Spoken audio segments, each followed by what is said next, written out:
Good morning. This is April the 11th, 2016, regularly scheduled Commissioners Court meeting is called to order. We'll start with the invocation followed by the pledge. Commissioner Sanchez. Pray with me. Heavenly Father, we want to give you thanks and praise for this morning. Lord, we thank you for the rain that you've given us throughout this week. Just ask that you may continue to bless us, bless our families. We pray for our county family. We pray for all of our law enforcement. We also pray for all our men and women who serve in the military. We pray for all the victims of war around the world, Lord. We just ask that you may continue to bless them, bless their families. We ask, Lord, that you may continue to bring prosperity to this town, Lord, and that you may continue to bless us. And we thank you for this day, and we ask this in Jesus' name. Amen. Amen. I pledge allegiance to the flag of the United States of America and to the republic for which it stands, one nation, under God, indivisible, with liberty and justice for all. Honor the Texas flag. I pledge allegiance to thee, Texas, one state, under God, one and indivisible. We'd also like to ask you to turn off your cell phones and pagers except for emergency personnel and law enforcement.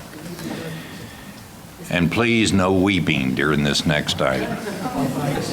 Number 3, acknowledge the retirement of Terry Perry from the Elections Office.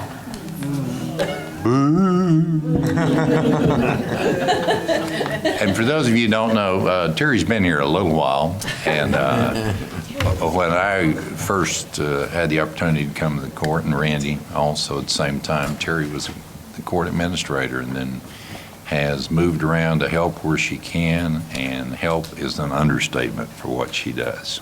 So there you go. I just want to kind of give everybody, those that are more relatively new to the county family. Terry Perry's journey with Midland County began on March 15th, 1982, when she was hired as administrative assistant for then Midland County Judge William B. Otters and the Commissioners Court. Throughout those years, she also worked for County Judges Bro Seltzer, Jeff Norwood, and Bill Morrow. The commissioners that she assisted during that time from Precinct 1 was Durward Wright, Henry Goulet, and Jimmy Smith. Precinct 2, Charlie Welch, Wally Craig, Guy McCrary, and Mike Bradford. Precinct 3, Dwayne Davis, Scott Welch, Louisa Valencia, and Josie Ramirez. And Precinct 4, Wynn Brown, James Brazina, and Randy Prude. From 2001 to 2002, Terry had the honor of working with then Treasurer Joanne Carr. From 2002 and 2004, she worked in the private sector in education and business until Bob Henderson, County Treasurer, convinced her to come back to work with her Midland County family. In September of 2004, Terry was appointed Assistant Elections Administrator by Elections Administrator Ruth Sloan at that point. Upon Ruth's retirement on March 31st of 2014, Judge Bradford appointed Terry to the position of Acting Elections Administrator. I have had the privilege of having her stay on as my Assistant EA when I was hired in June of 2014. I would like to publicly thank her for the knowledge, guidance, and patience she has shown since I was hired. I know I couldn't have made it through the last 3 elections without her help. I will truly miss her willingness to pitch in on any project, her amazing ability to keep me on track, and her infectious smile. Thank you, Terry, for all you've done for me, for the elected officials that I mentioned before, and for the citizens of Midland County.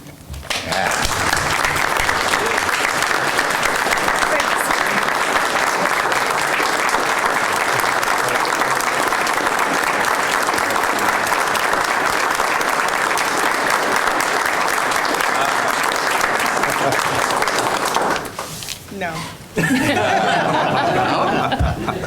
Okay, read it again then. Shortest speech ever in this room. Well, you're not going to make a speech? No, sir. Sound like you could make up your mind about your career. Right. Yeah. Well, on behalf of the county, we want to dedicate this day to you, this plaque to you. And our prayer is that God will bless you to give you the health to enjoy your retirement. Thank you.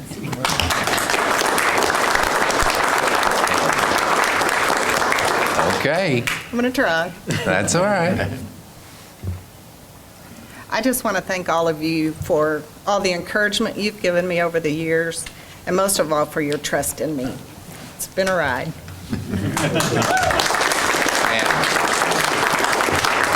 And I know you don't want to speak, but Terry, is this still correct? When you and I discussed that you were going to, when you told me you were going to do this, we didn't discuss anything. You're going to stay in the area for a while, is that correct? That's correct. Okay. And I'm available for the elections office for Yeah. this upcoming election, and if they need me in November, Okay. I feel sure I'll still be around in Midland. Good. Let's hope so. Yeah. Thank you. Thank you. And a badge of honor for this county with previous election administrators and certainly Ruth and Terry acting till we got to talk Deborah into it. We have been perfect in election held, meaning we have had no sustainable complaints. In fact, we haven't had any complaints. And that is something to be said in the state of Texas. So thank all of y'all for that. Thank you. And can I'm we very get a proud of picture? it. Yes.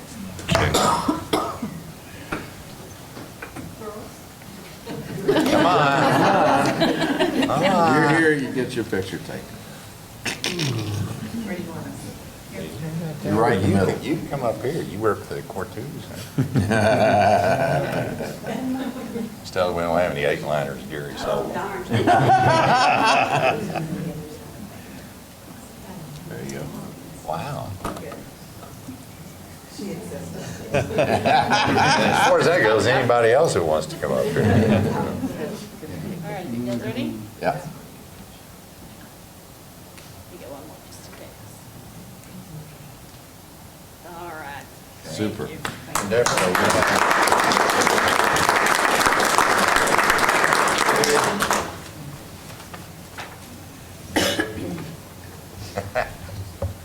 We are going to be having a little going-away party for her tomorrow over at the courthouse annex, the courtroom, from 2 to 5. So y'all feel free to stop in and say bye again, more informally, and have some cookies.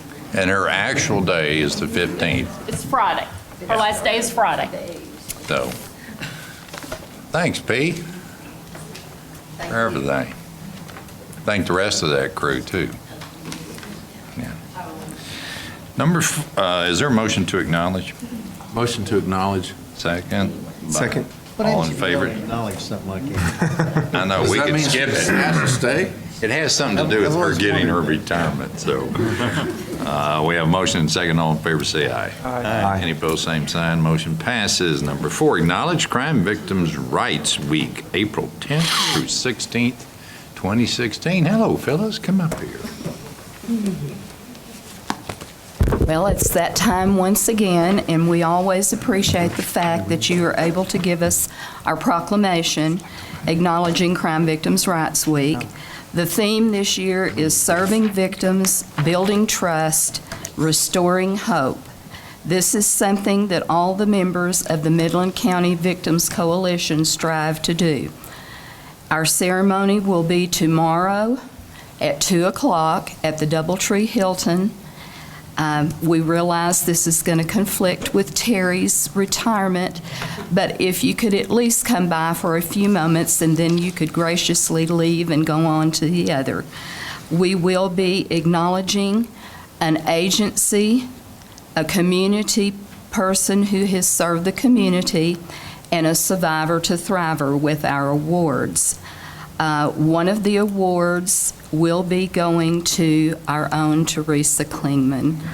Yeah. which is the Community Award. And usually I don't say it publicly till they receive it, but since this is a day for people who are sort of retiring, I wanted you to know that you could acknowledge her in her retirement. And our own Commissioner Jimmy Smith is going to read the proclamation since he also will be retiring. We're losing all of our good people. But anyway, we appreciate the fact that you acknowledge us. Thank you. Thank you. Phyllis, I'm going to give Jimmy this proclamation. Yes. And the most important thing for what you do and how we feel about it, if you'll look at the last two sentences of it, that pretty much says we support everything you're doing and tell us how to help. So, thank you. We appreciate it. And we do need a motion on this. Judge, Yes, could sir. we get her to introduce all the folks that came Oh, with her? absolutely. Excuse me, Phyllis. I don't know that any of them are here today. Oh, okay. I thought maybe it was- There were some conflicting Okay. elements among, We'll but see 'em a few tomorrow. of them that I can mention are Safe Place, Rape Crisis, Children's Advocacy Center, the Midland County Crisis Intervention Unit. That's just a few of the people that Okay. belong to that commission. Like I say, we meet once a month at our library, thanks to Mr. John Trischetti. He gives us a meeting room, and we meet and sort of discuss some of the more pertinent cases that we have had without mentioning names. But the reason for doing that is that sometimes a person will start with one agency for one reason, and then later on they have the needs of another agency. So we're sort of aware among ourselves as to what is happening and to provide them with the best services as quickly as possible. One other that I forgot to mention is the victims liaison through the police department. We also have Tom Cooper, who is our chairman this year. He is with the victim assistance through the DPS, but he had to be in Monahans this morning. So people are busy, and they're trying always to give that victim honor and acknowledge that they matter to our community. That's the main thing. Thank you. Thank you. And based on what you said, Phyllis, we may want to stop now. We've had 4 agenda items and 3 retirements. So we're not on a good pace, but is there a motion to? I'd like to make the motion to acknowledge Crime Victims' Rights Week, April 10th through 16th, 2016. Second. A motion and a second. All in favor, say aye. Aye. Any opposed, same sign. Item 5, acknowledge month of April as National, it says Distracted Driving. Yes, it is. Distracted Driving Month and Alcohol and Drug Awareness Month. Charles, or actually, Charles not here. You're, Well- once again, Phyllis, how are you? Well, as it says, April is National Distracted Driving Month, including alcohol and drugs, medication. Our Stop DWI program is working very hard throughout the month with various venues. We spent last Friday all day out at Greenwood High School before their prom with all aspects of our program. We will be at Midland High on the 20th, the same way, in one of their gyms. We'll have every aspect of our program. We will be, of course, at National Crime Victims' Rights Week. And we have some health fairs and other things that we go. We just try to make people aware, not only that it is the alcohol, it is any kind of distraction when you're in a vehicle. It could be eating and drinking, turning around to correct children. Any sort of distraction takes your mind off of operating that 1,000-pound vehicle, and you're hurtling down the road at various speeds. You've got to have your mind on what you're doing, particularly with the traffic that our county and our area have had in the last few years. One thing we've found lately, people who are not even putting on their seatbelts. My goodness, how long has that law been? So we just try to make people aware of it. We know people are going to drink. The main thing is don't get behind the wheel of a vehicle after you've done it. Phyllis, thanks. Phyllis, on behalf of the county, we have signed a proclamation for you to take with you, and we're so glad to have you here this week. Thank you so Do all this much. for us. Thank you very much. Appreciate it. Appreciate it. Thank you, Phyllis. And is there a motion to acknowledge? Motion to acknowledge? Okay. Second. Motion and a second. All in favor, say aye. Aye. Any opposed, same sign. Motion passes. Thank you. Number 6, acknowledge the month of April as Child Abuse Prevention Month. And Shelley, I saw you come in. Good morning. Morning. And let's call them both up, and you can do them in whichever order. Number 7, receive presentation from Midland County Child Welfare Board. All right. So we have some of our board members here, and you know Barbara, Kathy Hayes, Jenny Hager, Sue Heidelberg, and Barbara doesn't need any. Hi, Kathy. I think we've seen some familiar faces. Thank you. Thank you very much.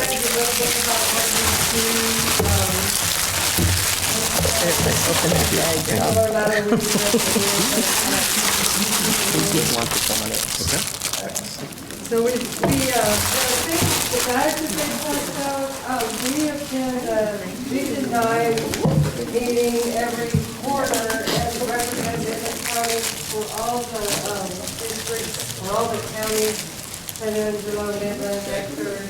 And when we go to these meetings once a quarter, that entitles us to some promotional items, and so we just thought we'd share those with everybody today. Can we get you to the microphones? So the promotional items, I thought my voice was pretty loud, but anyway, by attending the Region 9 meetings, we get these promotional items. We also get $300 a year for attending that goes in our coffer. So we're sharing the items that we get and the blue bracelets. And we just wanted to kind of reiterate some of the things that we continue to do every year in support of foster children and CPS. Attending Region 9 is good, representing us and finding out what's going on in the state of Texas.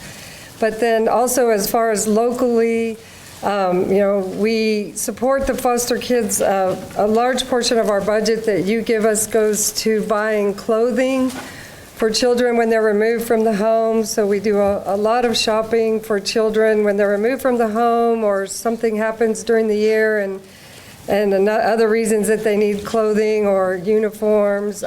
So that's one of the big ways we use the county money.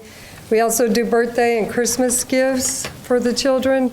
So that's where the other portion of the county money goes. And then we do our own fundraising. And with our own fundraising money, we do birthday and Christmas things. And then some of our favorite things are to help with prom, school rings, driver's ed, camp, sending kids to camp, just anything that we can do to help them kind of feel more mainstream, things that maybe our own kids take for granted that these kids might not get being in the system. So that's one of our favorite things. I mean, we also help with medical expenses, travel expenses, some of that, whatever we can do. Sometimes parents need bus passes to get to their services, to try to get their kids back. So we just, the workers request a lot of different things from us, and we use our money that we fundraise for that. How many kids do you think you helped this last year? Well, there's 125 kids in care right now in Midland County alone, so they all got a Christmas gift and a birthday gift for sure. And then, there's probably a few dozen more that we get specific requests for, like the clothing. I don't even know how many kids we shop for. It's got to be.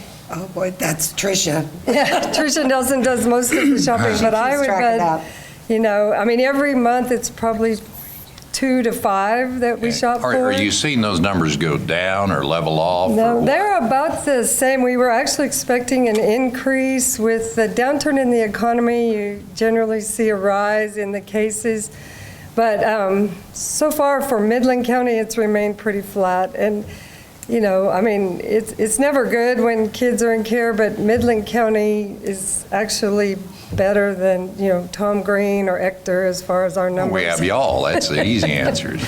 So, I mean, you know, we actually are better as far as number of kids in care than some of the other counties. I mean, there's Howard County, it's kind of tough. Some counties have it worse than we do, but overall, I think, you know, it's kind of leveled off. CPS has had a huge amount of turnover, but they're really working hard and doing what they can. So I think, you know, everybody's really trying to make things work. Let's see. So, I mean, those are some of the things we do. We do a breakfast with Santa. Some of these things we just do every year. And CPS appreciation. We just Oh, yeah. held a taco luncheon for them to tell them, you know, thank you for how hard they work. Yeah, so we do some appreciation. We do, you know, we try to do some things for the foster parents each year too. It just, you know, that kind of varies on what we do for them. So I guess in conjunction with all of this, this coming Saturday, April 16th, is our 8th annual Blue Ribbon Run. It's a 5K fun run out at Midland College. So we have that. And on April 30th, we're having a community night out at the Rockhounds game. And kind of the same deal, we'll be passing out some things, you know, the promotional items, and they'll be making announcements and that sort of thing, so we can just kind of get the word out, you know, about being aware in Child Abuse Prevention Month, even though it's at the end of the month, it's just all about awareness. And so those are some of our big activities coming up. Anyway. May I say something? Oh, yes. They didn't tell you about one of the big activities that they had. Ms. Yarber, It's been for the you want past 3 years, to, please? but yes. You know, Mary Frances and Brown and I were old folk. These are young people. They are very busy with this organization, and they have not mentioned to you about all of the blankets they make in their spare time. So every child who is in foster care get their own personal blanket, which I think is so fantastic. Wow. You know, those little tying things, I told them I don't do that. But I will cut and measure. But they sit, they take them home, and their children and their husbands, believe me, their husbands are involved with blanket making. And I just look, okay. And I'm just being dragged along, but it's okay. So you heard the other part, but this is what other thing that they do in their spare time to make sure each child has his or her own personal blanket. Wow. Well, we give those out at Christmas time. It's those fleece ones that you tie. And anyway, you know, we give them a gift card, but you want to give them a little personal It's something. And it's heartwarming. We've had a couple stories where, you know, a foster parent will tell us that the child made sure they brought that blanket with them when they moved from house to house or something. So that always makes us feel good when we hear those stories. We alternate too, blankets and pillows. And one year we did pillows, and this little boy was standing there and he goes, "There's a pillow to match my blanket." And I just nearly lost it. Yeah, you know, so, Anyway. yeah, they love it. Thank you, Barbara. But yeah, anyway, we appreciate what you guys do for us as far as your funding and everything. And, you know, Barbara says we're young, we're trying, but anyway. Let's see, any other questions, any comments? No, thanks for the personal touch. It's very valuable in those kids' lives. You have to come up and take a picture. But we also have a website, it's on the letter, Well, midlandchildwelfare.com. Well, we'll get you up here to take a picture too. And you can sign up for the race there. And also, our webmaster, she said, take a picture so she can put it on the website. So- Absolutely, and we'd like to enter our sheriff in your run. I know we'll sponsor him. We have race forms. Oh, yes, Jerry Sherry used to be a part of our board. I don't know where he's over there. Judge Bradford, Yes, ma'am. Jerry Sherry used to be a part of our board that retired. I know. Absolutely. Well, before you have your picture, the county wants to recognize this day and give you the certificate. But I want to say something else. You know, a community or any group of people is really known by how they take care of the least able to defend themselves. And I look around this courtroom this morning, not only are you ladies involved in that, but I see so many people in this room that are directly or indirectly trying to take care of our kids in this community. And it is one of the most exciting things that we as a court get to do. I know some of us participate in CASA. You know, our attorneys take care of the prosecution of the delinquent parent or the neglectful or the abusing parents. And there are so many good things, but a community is known by the way it takes care of those who can't take care of themselves. So y'all are a star, and we thank you for what you do so much. And now we'll take this picture with you. Okay.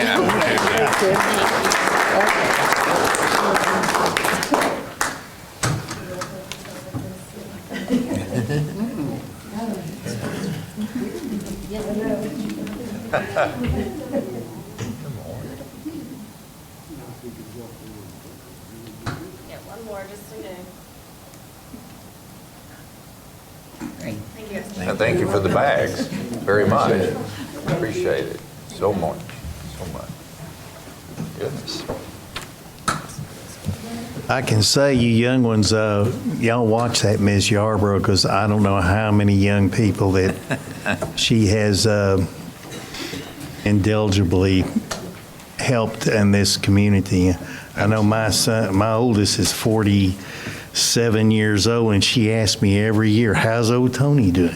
And I'm sitting there thinking, how I can't even remember that long ago. But she's a precious lady. And on item 6, is there a motion to acknowledge?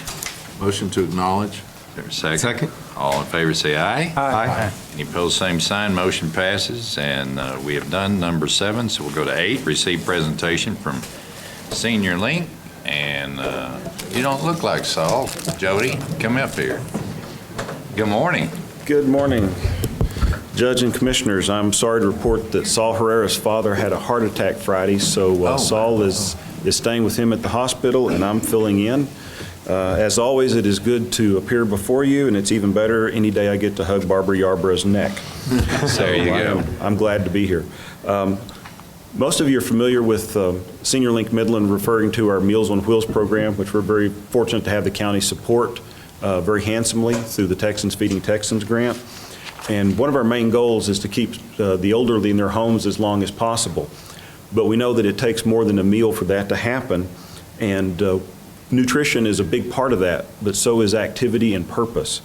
And that's why I'm here today, is to tell you about 3 of our other programs that we're fortunate to have. In fact, we're one of 2 agencies in the state of Texas to have all 3 of the Senior Corps programs, RSVP, foster grandparents, and senior companions under the same roof. These are administered through the Corporation for National and Community Services. That is a federal program. And after 240 years of operation, I am proud to report that our federal government has determined that our great country is comprised of more than municipalities, because this year what has been known as the Mayor's Day of Recognition has been changed to the Mayor's and County Officials Day of Recognition for Senior Corps. So we're here today to appear before you to give you some information about these programs. And with it being Volunteers Week, we thought this was a pretty good time to appear before you and make this presentation. The foster grandparent, senior companion, RSVP programs are designed to help active senior citizens find the activity and purpose in their lives so that they can continue making a contribution not only to their communities but to themselves. Because so many retirees or active older people tend to find a way to get lost in the shuffle of life. And they can find themselves at home, staring at television or just the walls, losing touch. And we know that even though they may not be with the nutrition situation, if they lose activity and they lose socialization, that begins a downward spiral in their health. And so through these programs, we're able to engage them in activities that not only benefit themselves, but also our community. Well, to put a number on it, last year, these 3 programs, which involve over 800 Midland County residents, provided over 180,000 hours of community service. Independent sector values that at over $4.4 million worth of income returned back to this community. Now, RSVP involves over 600 active volunteers, 55 years and up, that are working at over 60 volunteer sites throughout Midland. That includes our county library and county hospital. If you go out to Wagner Noel and go to a concert, the person that takes your ticket is probably an RSVP volunteer. Their goal is to help these nonprofit agencies spend their staff dollars on staff that are working toward their mission rather than taking care of clerical issues, answering the phones, that type of things. I know because if you received a fundraising letter or a newsletter from a nonprofit agency, it was probably stuffed, folded, and labeled at our office. We see these people on a daily basis almost. And I'm also able to steal the best fundraising ideas from these people as they go out. The RSVP volunteers are everywhere. You probably don't know them when you see them, but they're able to provide a lot of support to our nonprofit agencies that those agencies couldn't afford to pay for without damaging their ability to deliver their mission. The foster grandparent senior companion programs are able to provide a modest stipend to low-income seniors. Some of these folks come to us and their total monthly income is $500 a month. Now, think about living in Midland, Texas on that much a month. Now, dial back the calendar a couple of years. Some of the folks that are participating in this program are able to improve their finances by about 50% a month participating in this program. Some of them have told us they would have been living in their cars were it not for their ability to make this small income. The foster grandparents are able to work in our public schools, elementary primarily, and helping at-risk kids achieve reading at their grade level. This is primarily kindergarten through third grade. They're assigned up to 4 kids in a classroom, and their main goal is to be a reading buddy, to be a mentor, to be a smiling face that child has to come to every day at school. Not all students have positive role models. Not every student has a grandparent they can go to. The other day, making this presentation at the school board, the superintendent says he can't go to an elementary campus without seeing a foster grandparent or grandmother that has 3 or 4 kids hanging off of them. And that's the best thing we can think of. And the program is successful because the majority of these students do progress on to the next grade. The best thing is to see as these people come in for 40 hours of pre-activity training that they must go through, they come in and frankly, they look like something the cat drug in. They haven't had much purpose, they haven't had much activity, but as they go through the training, as they meet their fellow volunteers, they become part of a community of their fellow volunteers. And then when they get on campus, they meet their fellow teachers and the students, and it's a sea change. You see a change in their life, they develop a purpose, and it's like a whole new person has come to life. The senior companion program works the same, except those folks are working with other seniors that have needs, mobility issues. They may be living on their own. They may have a primary caretaker that needs some respite, and they're able to go in and be a big help to that family so that that primary caregiver has time off to go take care of the business they need to, or quite frankly, just get some rest. Because most of us know, oftentimes that caregiver, their health declines faster than the person they're caring for. These folks are able to maintain their purpose in life with the activity they need while giving back to the community and to themselves. And at the same time, they're making a very large difference in the lives of a student that's struggling with school or a family that's struggling to take care of a loved one. So that's pretty much the Senior Corps program in a nutshell. We're very proud to have them here in Midland County. These are federally funded programs. And yes, we're glad to take those tax dollars that Midlanders pay and bring them back to Midland rather than having them go someplace east of I-35, because they're taking care of our greatest generation. Because back when they were our age, they were taking care of their elders very, very well. And we want to follow that fine example. So that's the story I wanted to be here to tell you. And with this being National Volunteer Week, it seemed a great time to tell that story. So we want to thank you for being a part. Judge Bradford allowed his name to be placed on our list of county officials that are participating in this, and want to make you aware and give you the appreciation for the support you give us.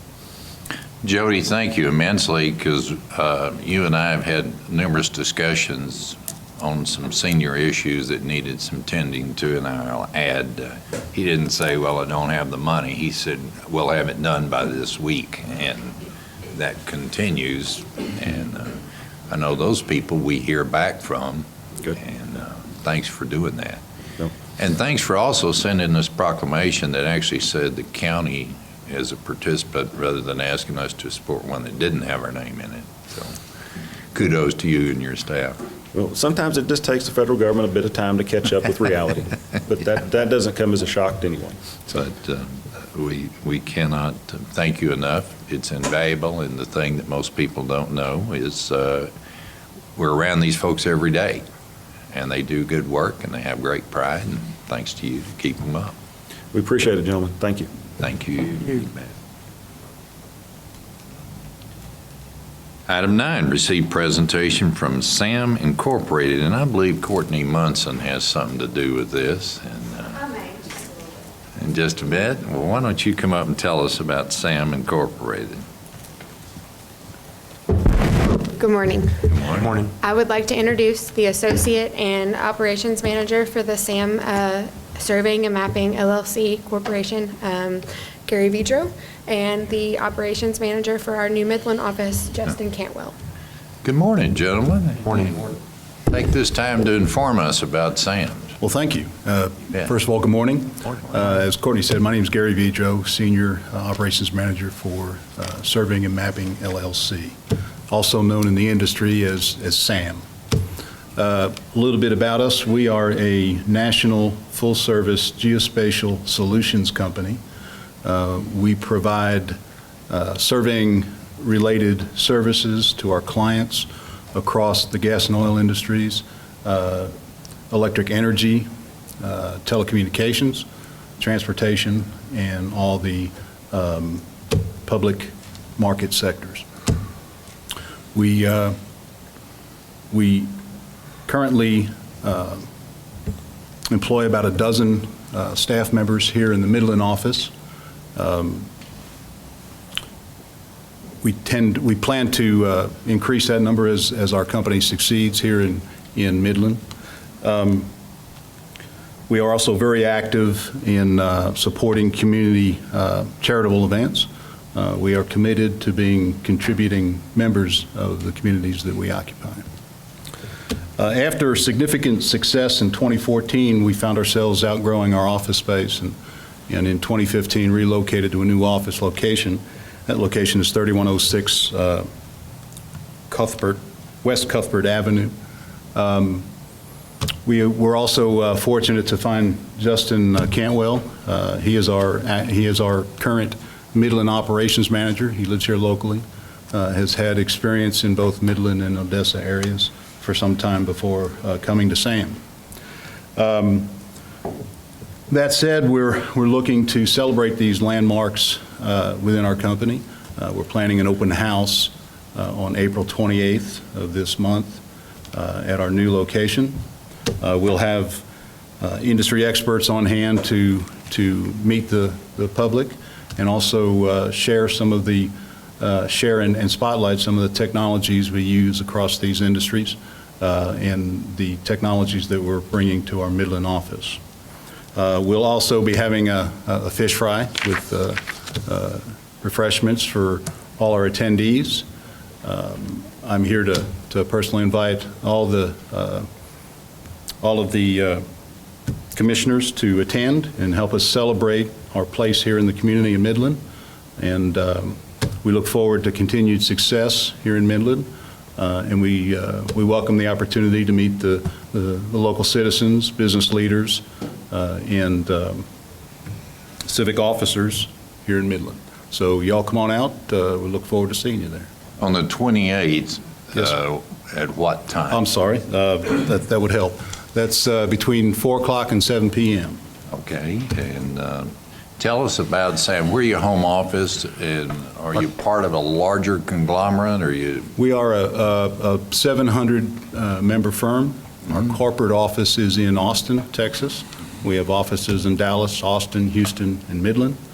We also work outside. Like I said, it's a national organization. We have offices in Baton Rouge, Denver, Columbus, St. Louis, and Kansas City. Do you do surveying or mapping of roadways and Yes, sir, we drainage do. patterns? And so you do everything in mapping? We do it all, anything survey related, aerial mapping, LiDAR. We are a full service organization. We have hydrographic surveying along the coast, as well as GIS services that support each of the industries. Wow. Well, we're glad to know about you. We're glad to be here. Thank you. Time to time, we have use for that. We'd love to have your contact information if you have it. And, Yes, sir. Hope to see you all out there. any questions, gentlemen? But thank you and good luck to you. And were you in the mapping business before you signed on with Sam? Yes, sir. Yes, sir. I've been in the survey industry for about the last 15 years. So the 28th, 4 to 7, 3106 Cuthbert. Yes, sir. That's right. No, you don't like food. That's 3106, right? 3106. That's right. Cuthbert. Yeah. Well, thank you so much. If we can get some business cards and Yes, sir. You bet. something from you, we'd love to have it. Thank you. Courtney, thanks for bringing this to our attention. You're very welcome. Thank you. Yeah, I think you may know somebody involved in this. I have the privilege of working with Courtney's mother. She is Yeah, that's- our acting general counsel with our company. Look out. Uh-oh. Big deal. Thank you. Gentlemen, have a good day. Thank you. If we can depart from the agenda just a moment, because the sheriff has to get out of town to attend an event. Let's move over to 24, acknowledge Midland County Sheriff's Office monthly fees. Sheriff? Thank you, Judge. Y'all have the fees that are required by state law to be presented. If you have any questions, I'll try to answer them for you. Okay, look pretty routine. Question or a motion? Motion to acknowledge. And a motion and second, all in favor say aye. Aye. Any opposed, same sign, motion passes. Back again, 25, discuss take action on mass gathering for Crude Fest. You've now had some time to, We've had the opportunity, they didn't give us much time before. We've Right. had the opportunity to meet with them, everything is satisfactory. We will have EMS personnel, fire department personnel, as well as members of the sheriff's office and a private security firm that'll be on site. and DBS going to be involved? DPS will be in the traffic? involved, yes, sir. Okay, Mr. Little, you also concurred with the sheriff last time. You okay with this? Bless you. Yes, sir, I haven't talked to him again, but. All right. And what's the date on that, Sheriff? Have no idea. I Okay. don't have it here with me, but they got the permit, so, All right, Crude Fest for this year. yes, sir. And you're recommending that we issue a mass gathering permit, Yes, sir, it's correct? in May, yes, sir. All right, is there a motion to do so? I make the motion that we approve a mass gathering application for Crude Fest. Okay, Second. have a motion and a second. All in favor say aye. Aye. Any opposed, same sign. Motion passes. 26, discuss take action on donations to Midland County Sheriff's Office Mounted Patrol. Sheriff? We have officers from Tarrant County going to be attending our training, and we have the $500 in donations. Okay, and you're going to take care of the letter for the Yes, sir. donation? All right. Motion to acknowledge. Second. Motion, multiple seconds. All in favor say aye. Aye. Opposed, same sign. Motion passes. 27, discuss take action declaring a public purpose for the purchase of meals for 6 people honoring National Public Safety Telecommunication Appreciation Week. All right. This is our telecommunicators that maintain a lifeline between our law enforcement officers and our 911 contacts and with our office. And we'll have 11 people that will be giving meals to or buying meals for, be 22 meals total over a period of 2 days. Okay, and the public purpose is? Public purposes, these people are our lifeline from the citizens to law enforcement, and then from the law enforcement officers on the street back to the communications, and they keep us going on everything that we've got. And we have a interlocal contract that the city will provide our telecommunications and a contact with us, and we would appreciate the opportunity to give something back to them.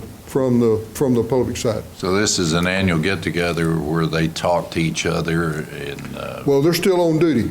yeah, but they And, talk to each other and get to know each other and Yes, sir. fill in gaps in communications and so forth. Yes, sir. These are our 911 operators and radio operators for the city. All right, and what's the price of the meal, you think? 22 meals, I couldn't tell you. We'll have to go buy them. Roughly $10 a meal. Okay, so we're talking about $225 probably. Roughly.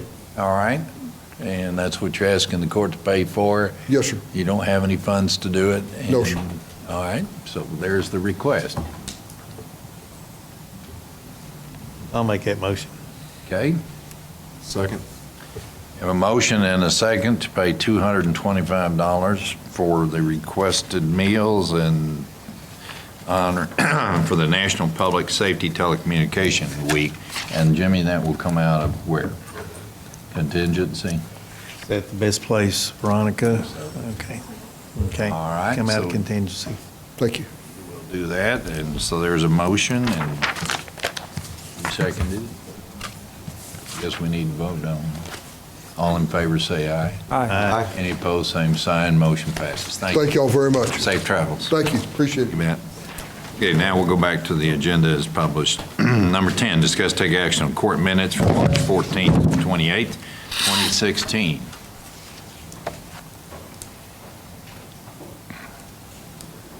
Motion to approve? Second.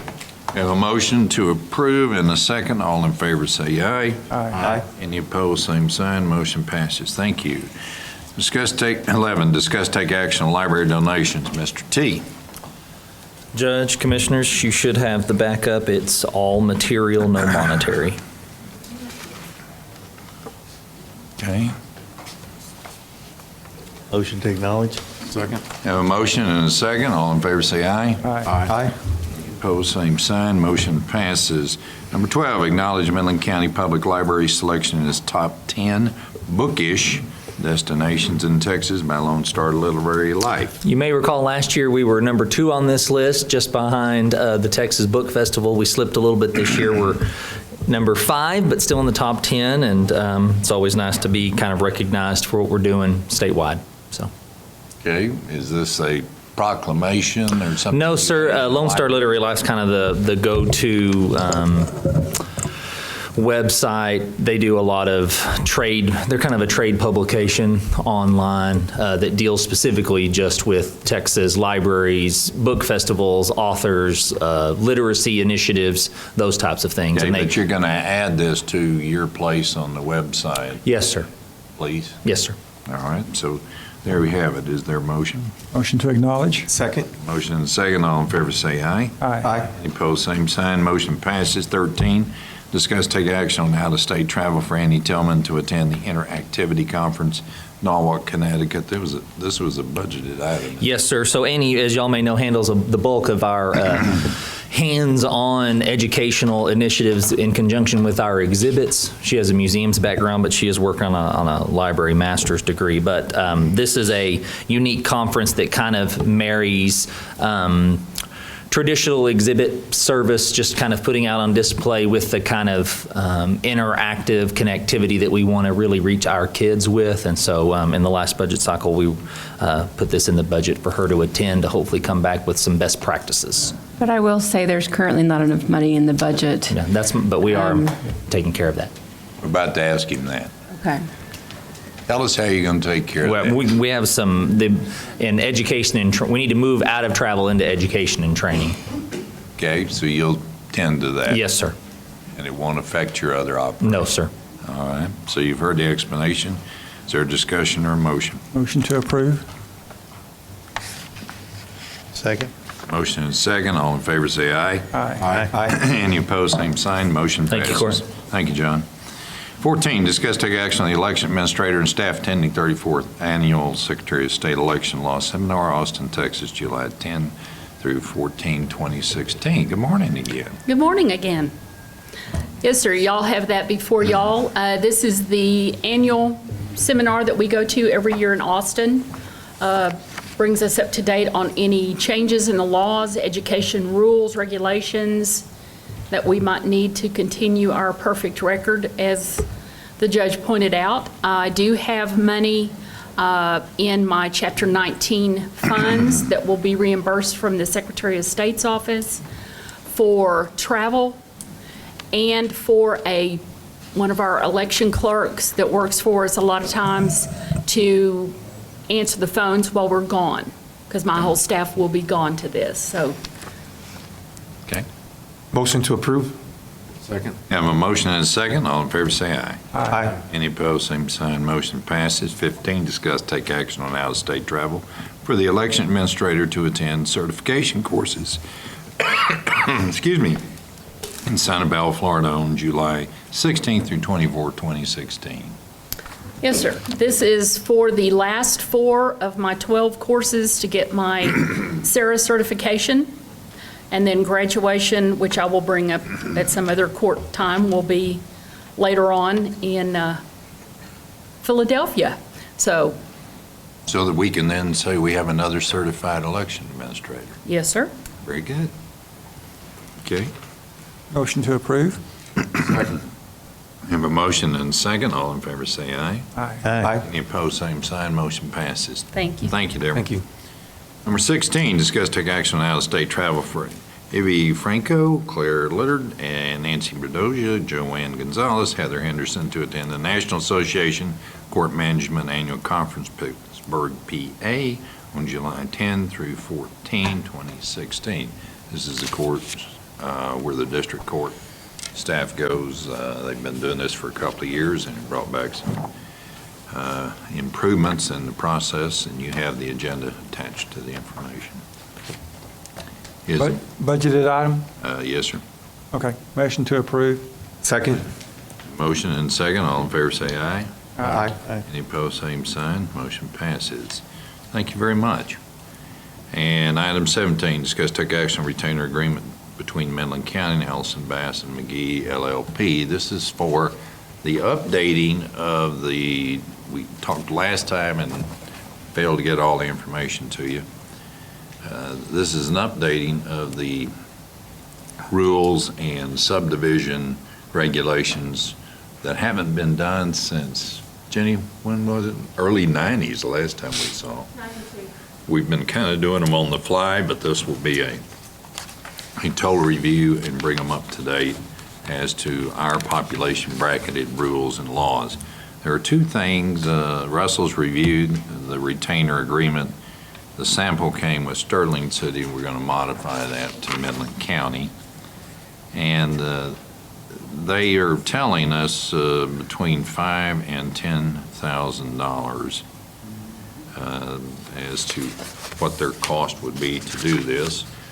You may remember Carrie Beth Bass. She will be our contact should we approve this.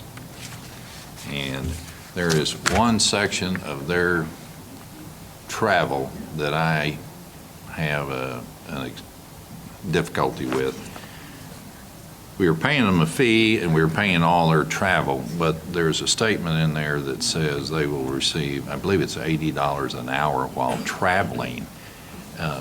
That strikes me as odd. If you're getting a fee and you're getting your travel paid, that should suffice. I don't know anybody else we do this for, because you can miss a plane or two and you've spent several $100s just waiting on a plane.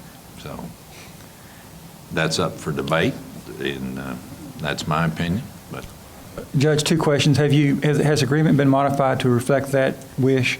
no, it hadn't, because it hasn't come to court. They are aware that I oppose that section, but they have, by agreement between us, I said I'll bring it to court and share my concerns, and the court may say, no, it's no concern, and that'd be fine too. But it distracts me as odd. Judge, it says on here the travel time of $80 per hour will be charged for the all time actually in transit. Yeah. Has that been changed from anything? No, that's the way it reads, and the example I use is we now don't have any direct flights to Austin, so you go Austin to Dallas or Austin to Houston, and you make a connecting flight. Well, you're in travel, But if anybody's tried to come home from Austin on a Friday, that 7 o'clock flight usually leaves about 10:10 that night. So that's the part I object to. Well, I don't know. When you look at their hourly fees, they're really going down on it, but I don't know. Well, it's up to you. I don't. That's just my opinion. I can see what they're saying, because if they're not getting to work because they're traveling. I have a second question, Judge. What is the anticipated results? What do you anticipate is going to be accomplished by this new understanding? Two things. You'll get an updated version of what we're allowed to do under the provisions of the state legislature that have created some opportunities and also invoked some restrictions on counties our size because we're under 200,000. So it'd be an update of that. The second benefit, which is available to anybody coming in here, is that when each of you get a request for a development, you can now just hand them a document and says, these are the development rules in Midland County. As we all experienced during the boom, we were trying to develop them and write them as we were getting requests, which is not necessarily conducive to being consistent. Got a couple of comments on this, Judge. Yes, sir. As we move forward, I do recommend that we go back and look at the Colonia stuff that we've already done to make sure that it's included if need be. I know that whenever they mapped all the information that we got from the Colonia, there's some information that might be able to help us out. Okay. The second thing that I do want to bring up is the travel time fee of $80 an hour. I agree with you, Judge. I don't see how we could do this. I'm afraid that if we accept it, there's going to be other people that are going to be coming by and saying, hey, you know what, we want to have also charge for all of our travel time. So I recommend us to be very cautious on approving that amount. It might just open up the door for any other person that's coming to Midland County. So just want to bring that up. Let me answer two things. The Colonia is a good comment because it's not covered in this, and we can ask them to add that to it. And your comment about the travel time, we can answer it with what Jimmy's suggestion is. If you're sitting in the airport and the plane's late, does that count as travel time? I don't know. I don't either. They do have actual in transit. Yeah. So that would be 2 hours to y'all could visit on how they word that, I guess, or well, let's put a maximum on it. Okay. Robin, do you have any comment? No.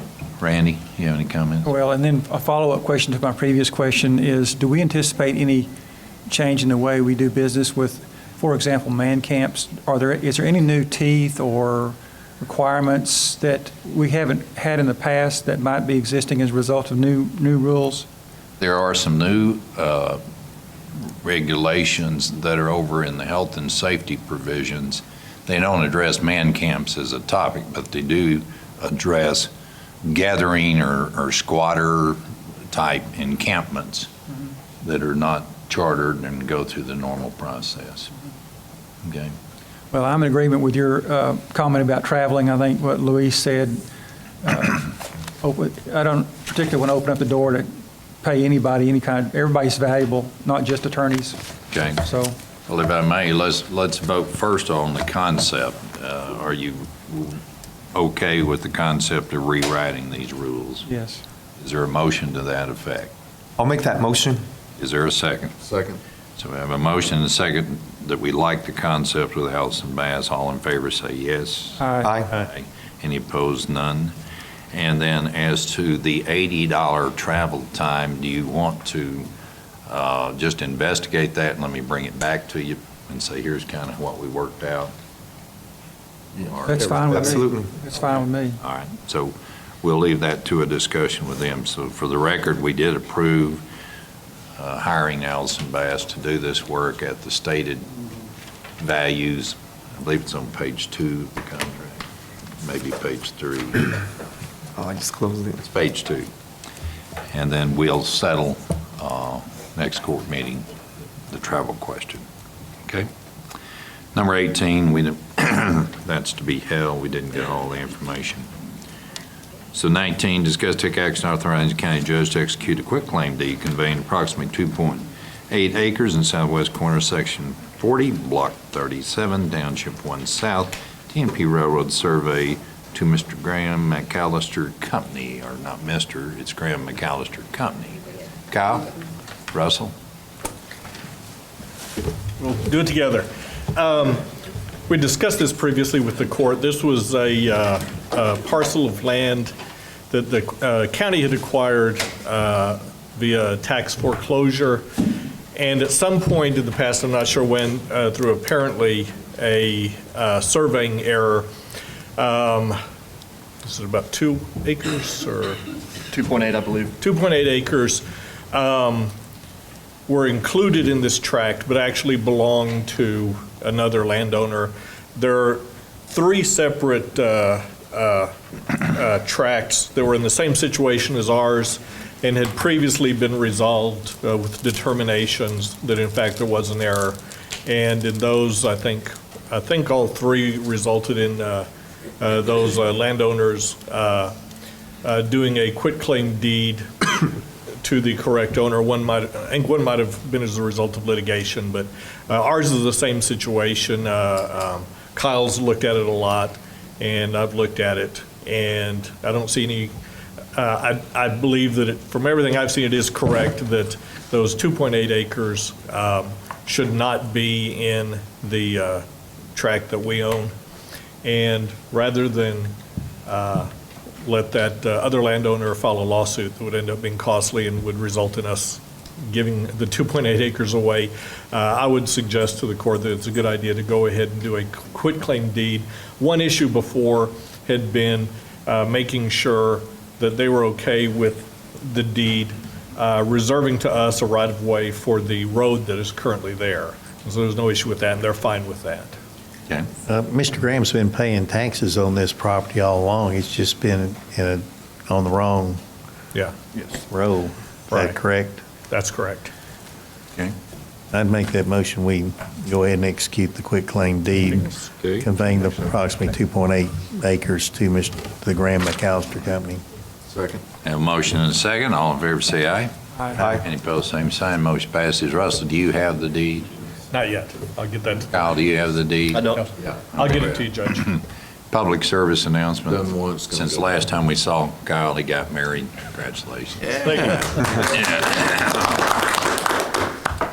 But unfortunately, lives in Austin. Unfortunately. I'll be back here quite a bit, though. Good. Item 20, discuss take action on renewal of employee assistance program with Alliance Work Partners. Bailey? Yes, sir. It is just time to extend our contract with the Alliance Work Partners, if you guys would like to do that. There's nothing new, nothing changes. There's no changes? No changes. I'll make that motion. Okay. Is there a second? Second. Motion and second. All in favor say aye. Aye. Opposed, same sign. Motion passes. 21, discuss take action on stipend received from Public Workers' Compensation Program. Yes, we get a stipend twice a year if we participate in Edwards Risk, our insurance's wellness programs. We have participated in that yet again. This time we had 99 participants in our program, and so we just wanted to bring this check to you guys for your acknowledgement. Okay, and 2 things in your memo that needs to be on the record. You recognize Missy for working this program, which enables us to get this $1,700. And that 99 participants is 6 times our average. So Yes, way we're to in go, the team. 20s, yes. Good job. Yeah, absolutely. All right, is there a motion?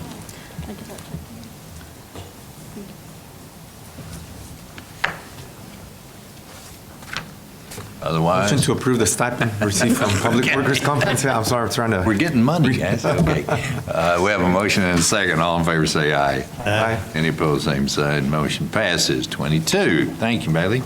22, discuss take action on memorandum of understanding with Vigilant Solutions Incorporated. Charlie, you got us. We don't know anything about this, and I'm not. You should have rolled your backup. Well, you know, we do that. I We did. have a couple of things. My commissioner did. Well, that's good. And I don't know that Okay, go ahead. What this is, the company will provide license plate readers to put in a patrol car. We will download our warrant information, and it will flag vehicles that we have warrant information on. There's some counties also that are putting in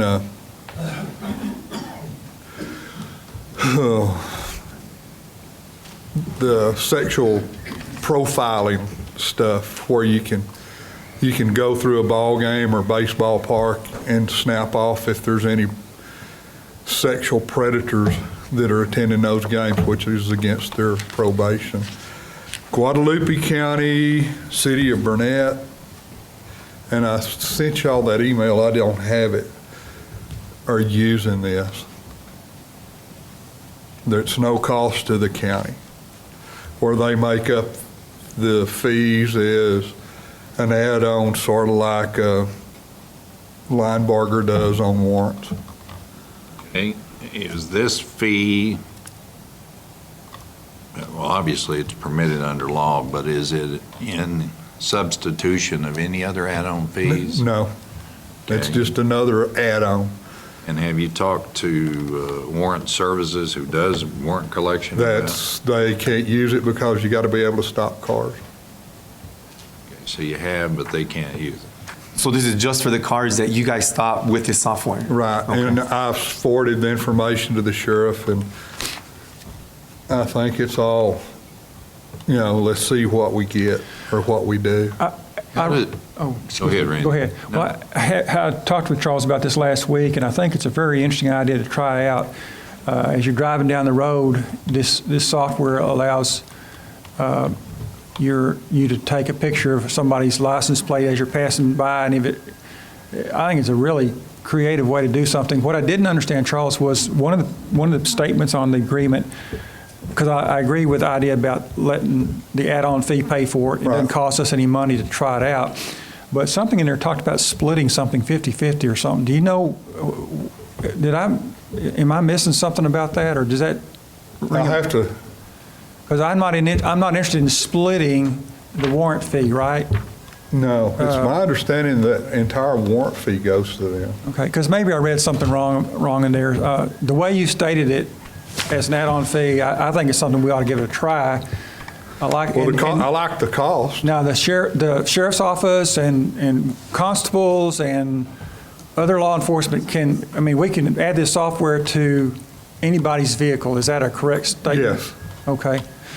So I'm for giving this a try. I like the idea. I don't know, there may be some negatives that some other counties experience. All right. We can figure it out if it doesn't work. I talked to Guadalupe County the most, and the sheriff's office and constables both are using it, and nobody had any complaints about it. Okay. I mean, well, I'd like to give it a try. I'm going to make a motion unless there's some more comments or questions. I've got two questions. Randy, what you're talking about, which glancing through it, so in the fund settlement, yes, you talked about total settlement, and it says it's a split fund. Yeah.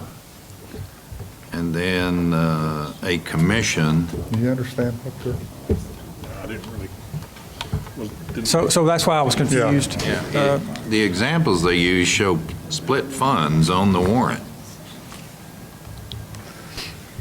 So that's something that I'm not aware of. The thing is, ask that you approve it and let the county attorney work it out and see if. There is language in there also that from time to time they may debit our account, that we are agreeing to that in the. Yeah, see, I have a problem with all that, so that's my comment. Russell, can we make a approval to try this out, though, with you eliminating some major language? You can, but that's not something, I visited with the people. They're not inclined to change anything, really. Right. There's some issues that I have with it with regard to indemnification and other issues. Right. We didn't really have much success in the conversation, so at that point I suggested to Charles to find out if the court was going to approve it before I Well, I like the idea, but I'm a dead set against that kind of a arrangement. I understand that. Yeah. And like he said, Can we table this till we get the answers on those questions? let's state clearly what our questions are. I'd like to know about the split. I don't like anybody debiting our account. No. We don't allow that from anywhere. No. But you mentioned indemnify. Is Correct. they're balking at indemnifying? There are, I think, 2 or 3 separate agreements. One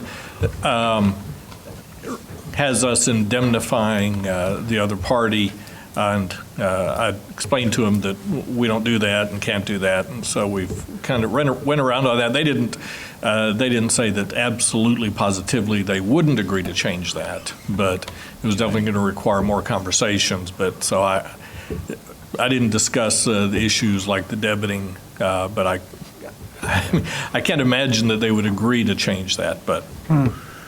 Charlie, I don't know. in their example, they show 3 cameras mounted to a vehicle. Is that right? Yes, sir.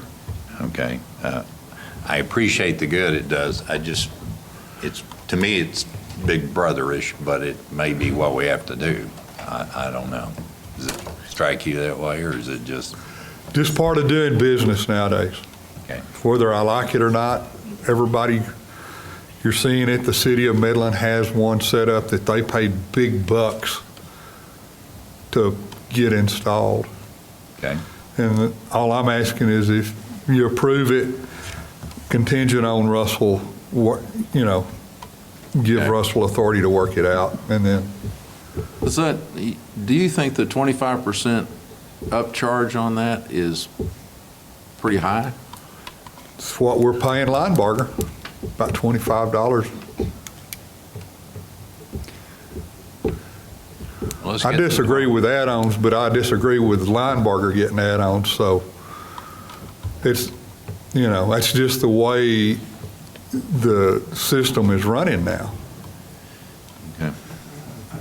Yeah, we got 3 questions on the table.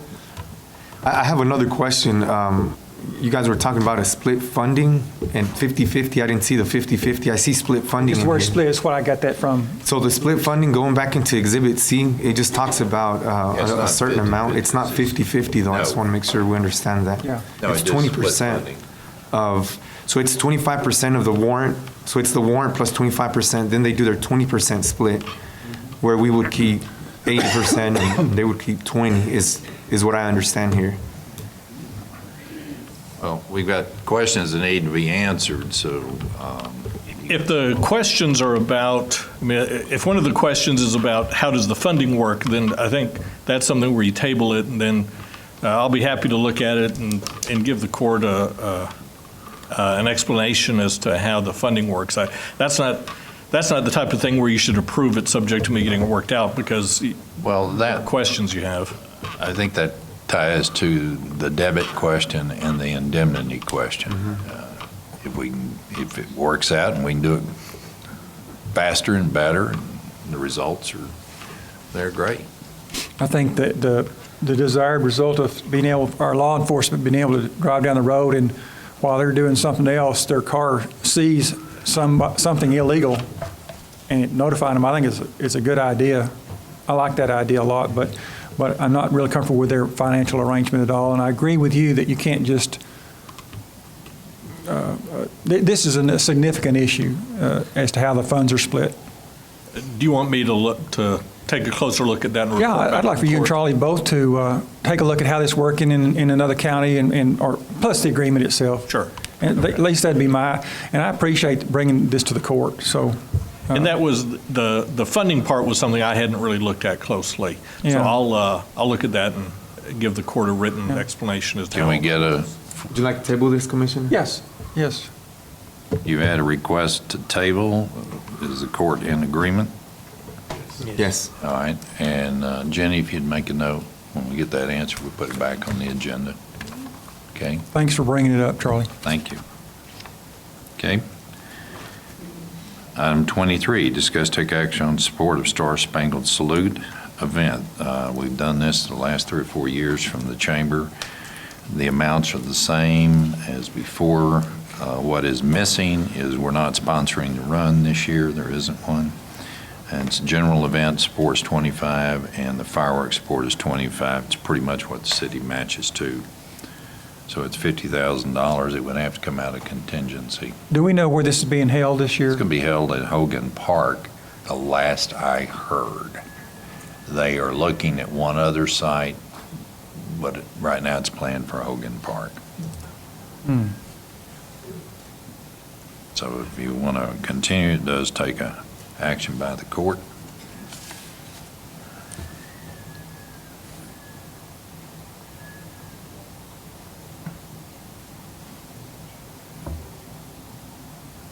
Well, I'd make the motion that we support the Star Spangled Salute event and take the $50,000 from contingency. Okay. Was this a non-budgeted item, Mike? It was freestanding up until this year, and then we rolled it all into miscellaneous, not miscellaneous, into contingency, because at the time we did the budget, we didn't know if it was going to be higher or less. Just thinking out loud, do we have any desire for this to be held at the Horseshoe? Okay. Just thinking out loud. Yeah. No. But. So you made the motion? Robin made the motion. I'll second. There's a second. Excuse me, all in favor say aye. Aye. Any opposed, same sign. Motion passes. Thank you. We've done the next 3 or 4. Let's go to 28. Discuss, take action establishing broken tables as salvage items. Do we have all the legs? Okay, perfect salvage. Morning, Yes, Christie. sir. Facilities has indicated that they're unable to repair any tables, and then whenever we try to sell them at auction, they're useless to anyone else as well. Okay. So we would like to dispose of all broken tables. Can you say about how many there are?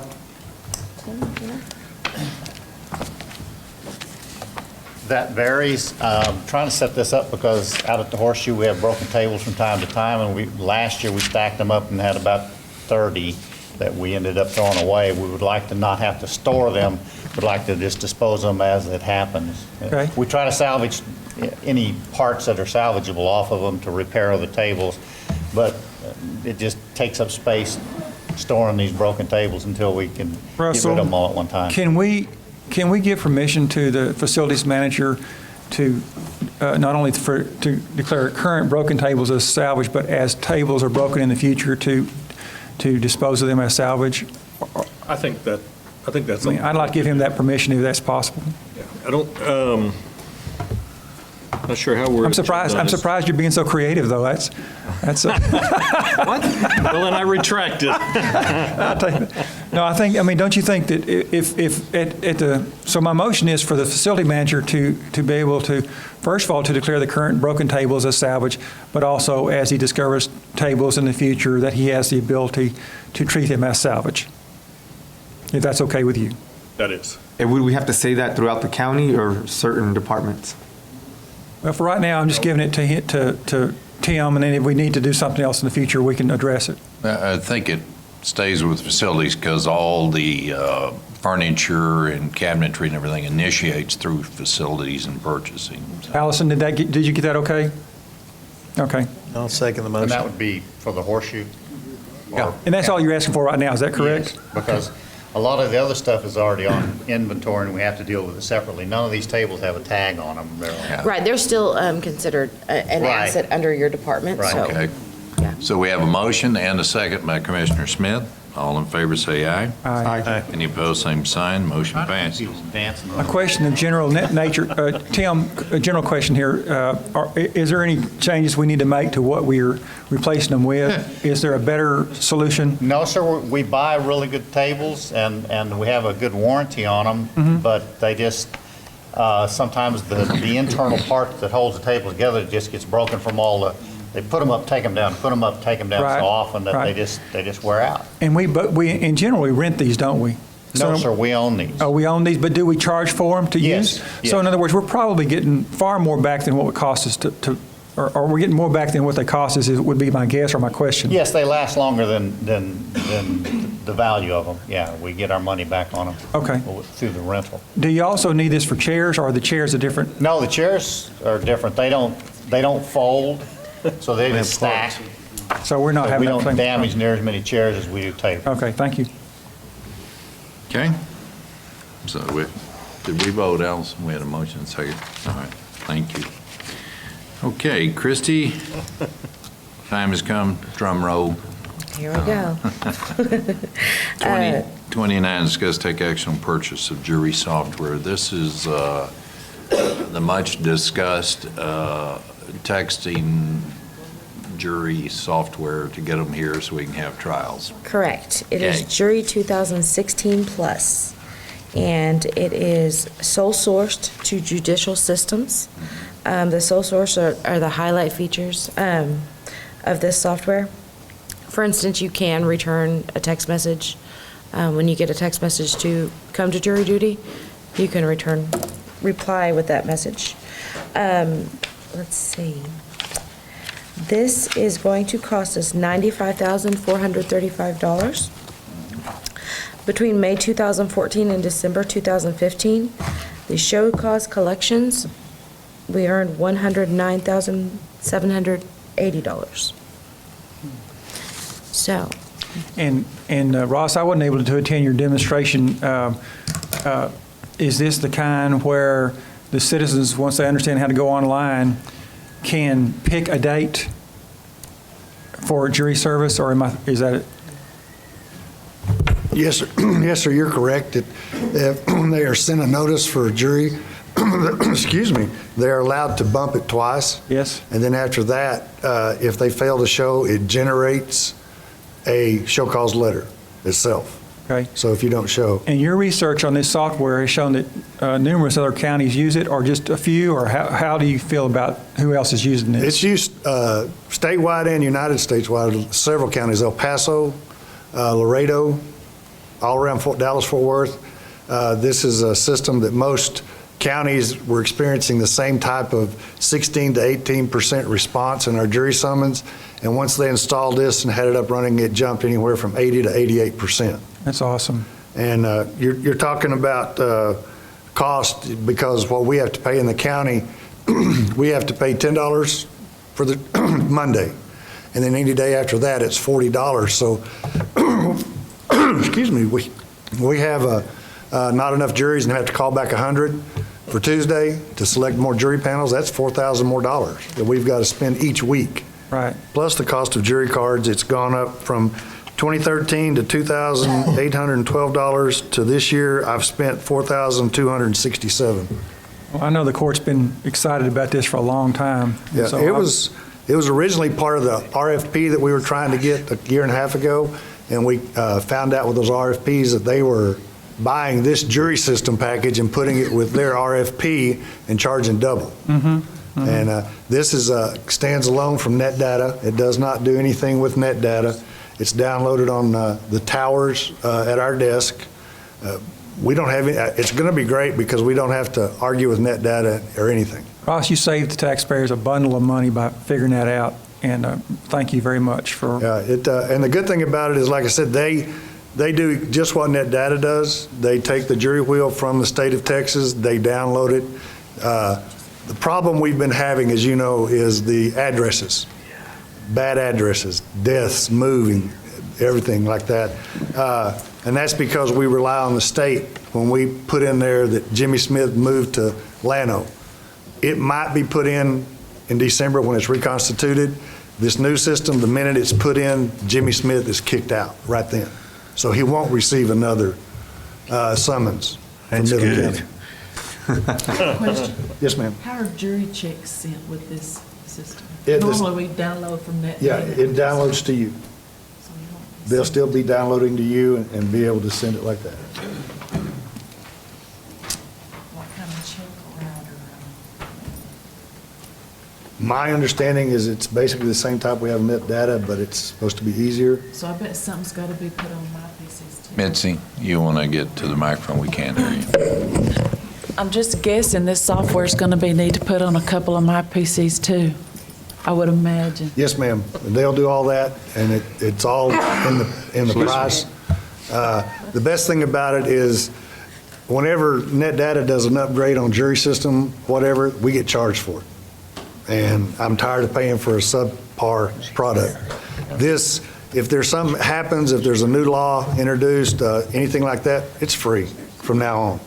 They do upgrades, no charge.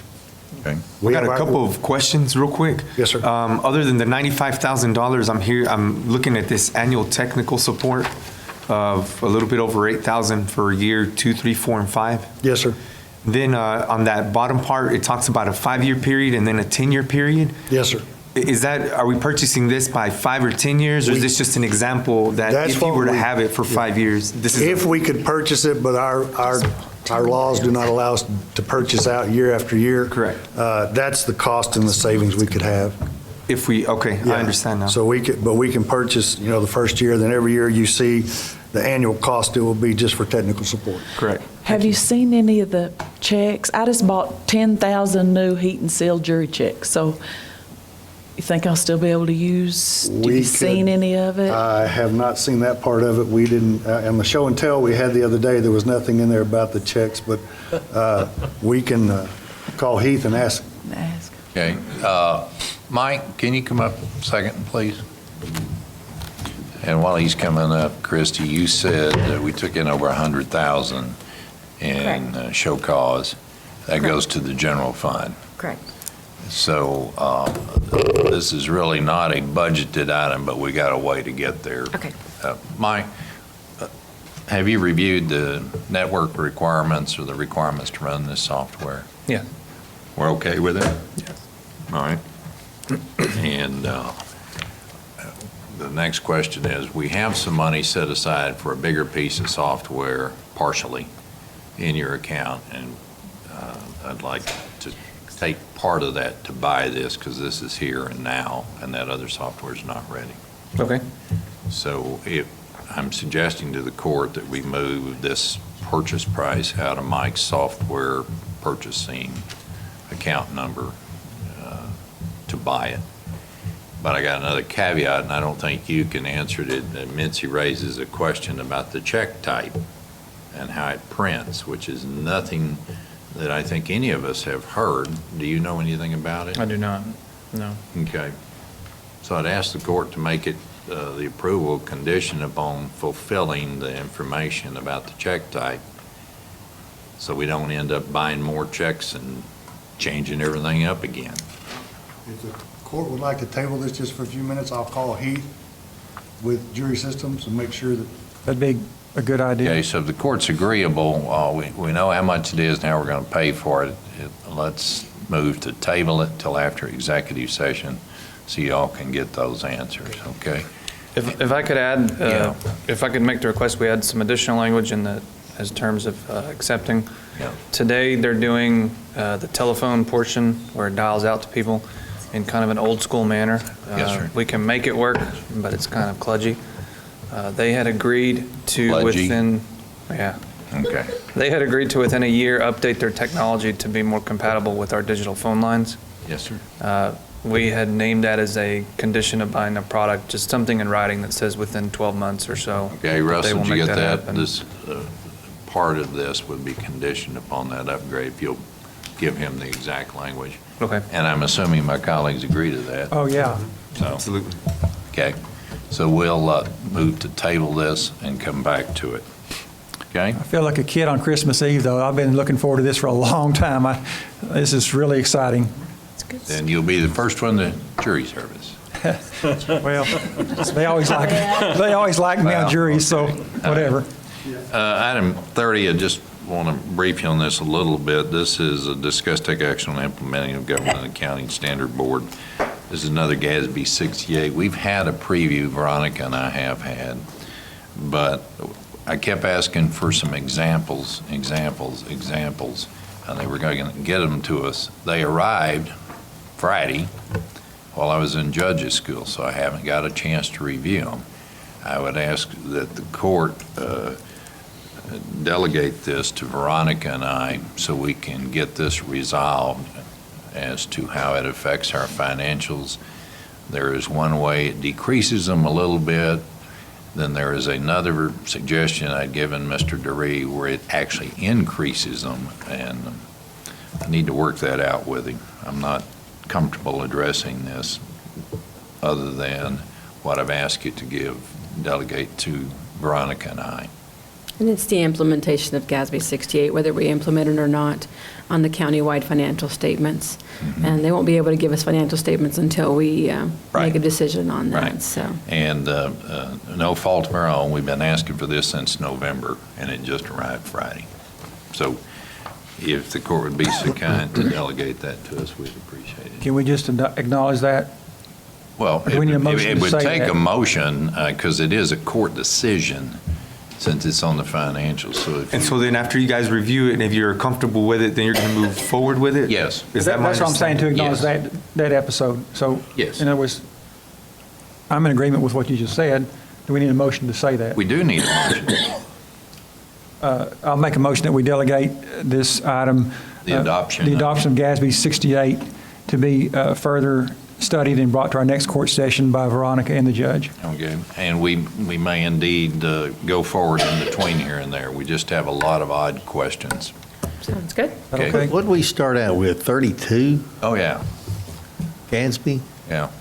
Oh, yeah, it's And from they, 1 to, it keeps on growing every year, yeah. Oh, they got New more ludicrous regulations. stuff. Yeah, the But- 45 is a big one just because we didn't implement on that. 68 is another one that hits. What 68 does is it hits on our pension liability, basically our retirement TCDRS. Every year, TCDRS actuaries present the liability that the county has at the end of that fiscal year. And we typically put that on the notes to the financial statements.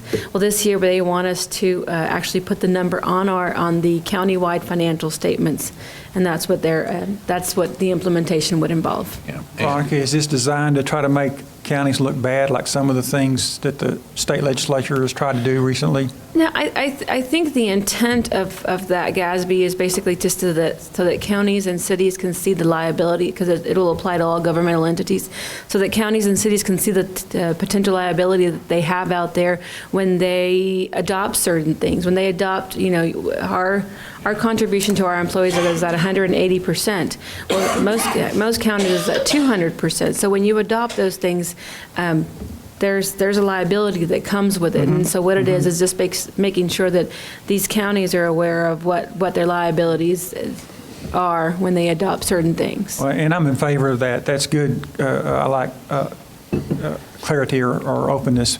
But sometimes they're stated in such a way that, how we have to do our tax increase deal. Yeah. You can actually lower the tax rate and say that you're giving a tax increase. Yeah, And Randy, that's my objection, is we've been looking at these things coming through, and they are indeed based on what-ifs from actuaries. Yeah. But very simply, it's a public adaptation of what private industry does with their retirement accounts. And my contention and my aggravation every time is, this assumes that the county dissolves tomorrow morning, and we owe all this. That's a false assumption. Whether I like it or not, it may be getting to the point where we can't oppose it. Because we don't want our financial statements to have an adverse, we have a qualified opinion now because of the fact that we don't implement GASB 45, but it could be an adverse qualified opinion if we, just start leaving the numbers off, because GASB's requiring us to implement these changes. But you're right, Jimmy, they keep meeting and keep coming up with this stuff. Yes. So anyway, I have a motion. It's going to put some counties some bad looking. Yeah. Oh, it does. I mean, because they're so Inappropriately. backwards in their pension plans. Yeah, for us, our net pension liability would be about $7.3 million. It's what they estimated based on the numbers that they kind of figured. We have 210, our net position is $210 million. So the $7.3 million doesn't adversely affect us, but I guess in some counties you are correct. I mean, that would be the case. They're down to 40% or whatever. We're in the 90% funding rates on ours. Yes, close to 89 to 90%. There's a lot of them are really upside down in that. Definitely. But it grows every year, and if you add people, then you compound it. But Randy has a motion to let Veronica and I'll second it. Get it worked out. You second it. All in favor, say aye. Aye. Any opposed, same sign. Motion passes. So thank you, gentlemen and ladies. Commissioner Donnelly is excused for a issue that he needed to attend to. So 31, conduct public hearing on replacement stop sign with yield sign, Eisenhower and Industrial. We are now open in the public hearing. Anyone want to talk about this, please come forward. Second call, public hearing, replacement of stop sign with yield sign, Eisenhower and Industrial. Anybody wishing to speak, please come forward. Third and final call on the public hearing to speak on behalf of stop sign being replaced with yield sign and Eisenhower Industrial. Please come forward. Hearing no one, public hearing is closed. 32, discuss take action on replacement of stop sign with yield sign at Eisenhower and Industrial. I think it's fair to say that those that wanted this and the court approved putting it up, there were more that didn't want it, because I think Felipe told us this morning they've now stolen it again. Is that right? The stop sign? Yeah. So it's not a four-way intersection, it's a three-way intersection, right? Yeah.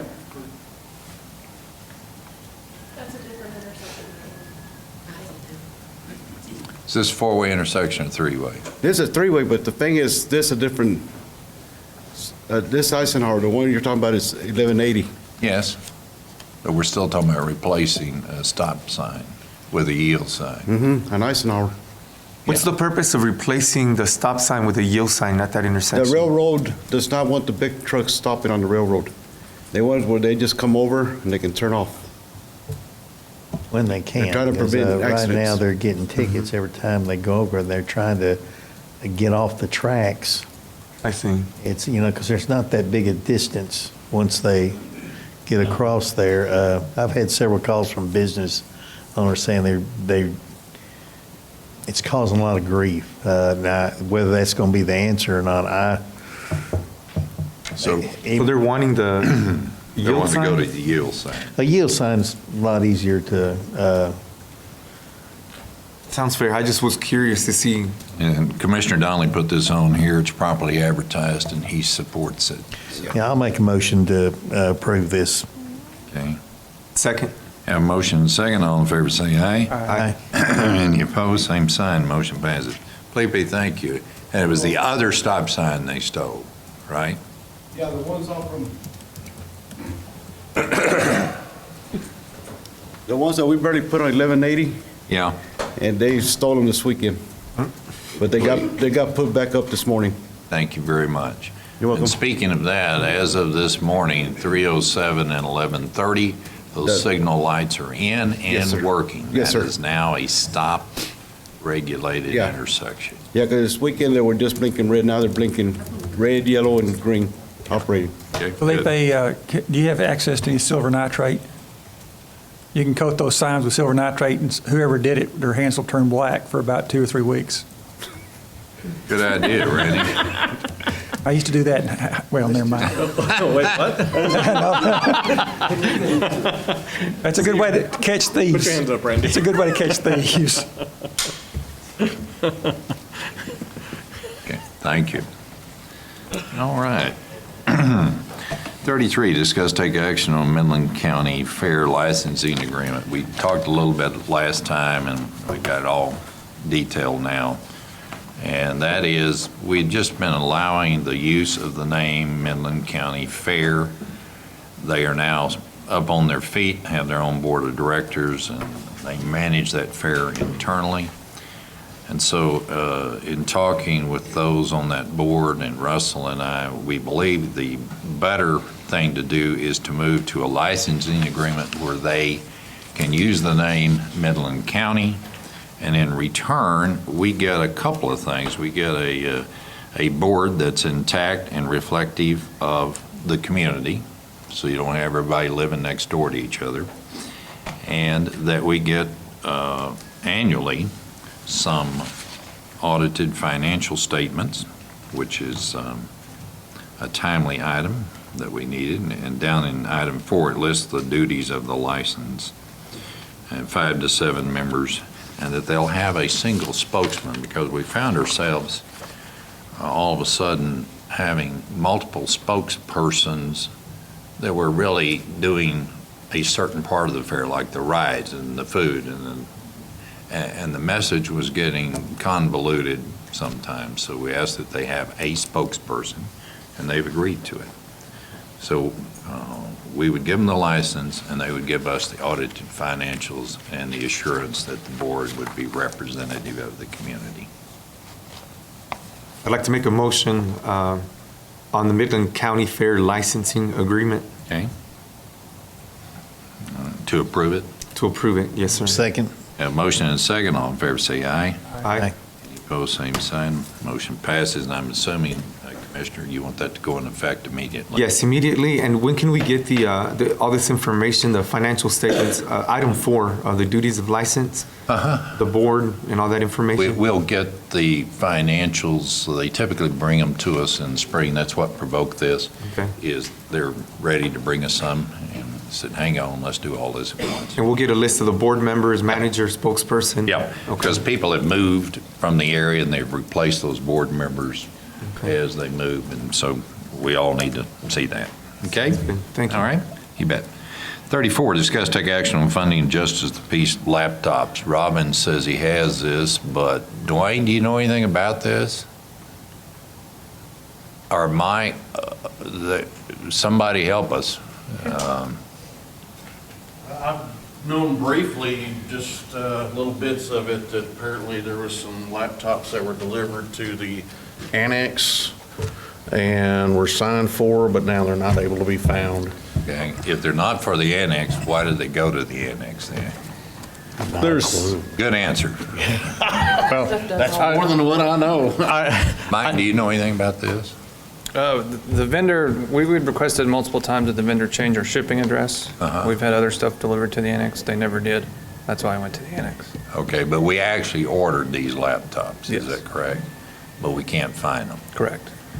But they say we have them. They have proofs of signature with a quantity of boxes that were delivered. Yes, sir. It's my understanding, though, that UPS and FedEx do come back sometimes with additional boxes that don't require signature. So I can't definitively say we received them. According to the carrier, we did, but. Say again, please. According to the carrier, it was FedEx. According to FedEx, they delivered them and we signed for them. And they're for the JPs. Correct. And they were ordered through your office. We provided a quote, the JPs ordered them. Okay. There's been numerous times when I was over at the annex that no matter where it goes to, UPS and FedEx, they'll drop it off in the tax office, no matter what office it goes to. And they just have them sign, they just have them sign one time for everything. And it's just, here's all your boxes. So it's real hard for them to be able to go through and verify exactly what all's there, because UPS is, or FedEx is on a mission to hurry up and get out. What kind of laptops are they? They're hardened GTAC laptops. They're about $3,100 something a piece. We had 4 of them? 2. Huh? 2. 2. You know something about this, Russell? I do. I'm not, I think that has covered most of it. That's really the issue, is that we don't know if they were received or not. FedEx, according to FedEx, they were delivered, but we don't know for sure if they were. The other part of the issue on this is those laptops were paid for. They're out of the combined technology account that the JPs have. And typically in our old system, they used to receive the items when the item they had it. And so in the new system, they just have to approve the invoice. So apparently JP4 is whom ordered them. But when we sent out the invoice for them to approve, whomever had received the items, JP1's clerk approved for those to be paid. Wait. Yes. 4 ordered them. It's their combined technology fund. It's not out of the normal general fund, but it is. Clerk in one approves them. Approved. What's wrong with this picture? Yes, so our new system has the capability for us to do different things with the item. I do have some line item transfers that I'm recommending to you. It is after the fact. It has already happened. It's not anything different than the way we had it set up previously, where whomever received the item went in and received them. Whomever received the item was supposed to go in and approve them. Rather, we had a clerk in a different JP's office that approved. Therefore, we paid the computers thinking it was ready to be paid. So if we So we approve it, that's our part of the options issue. are technology fund buys them again, or risk management buys them.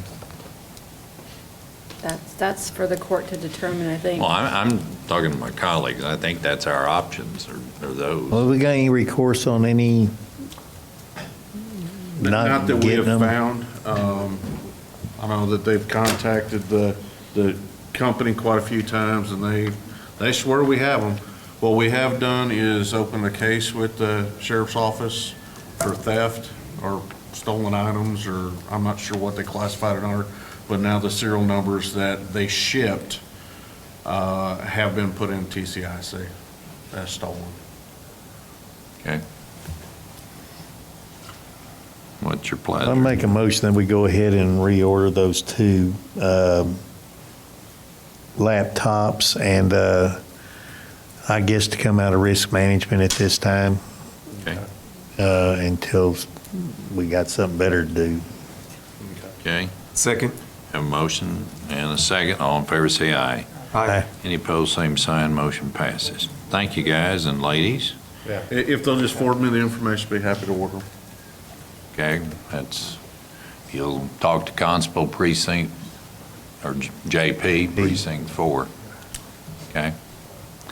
And Dwayne, if you'd add that, whoever orders them has to receive them.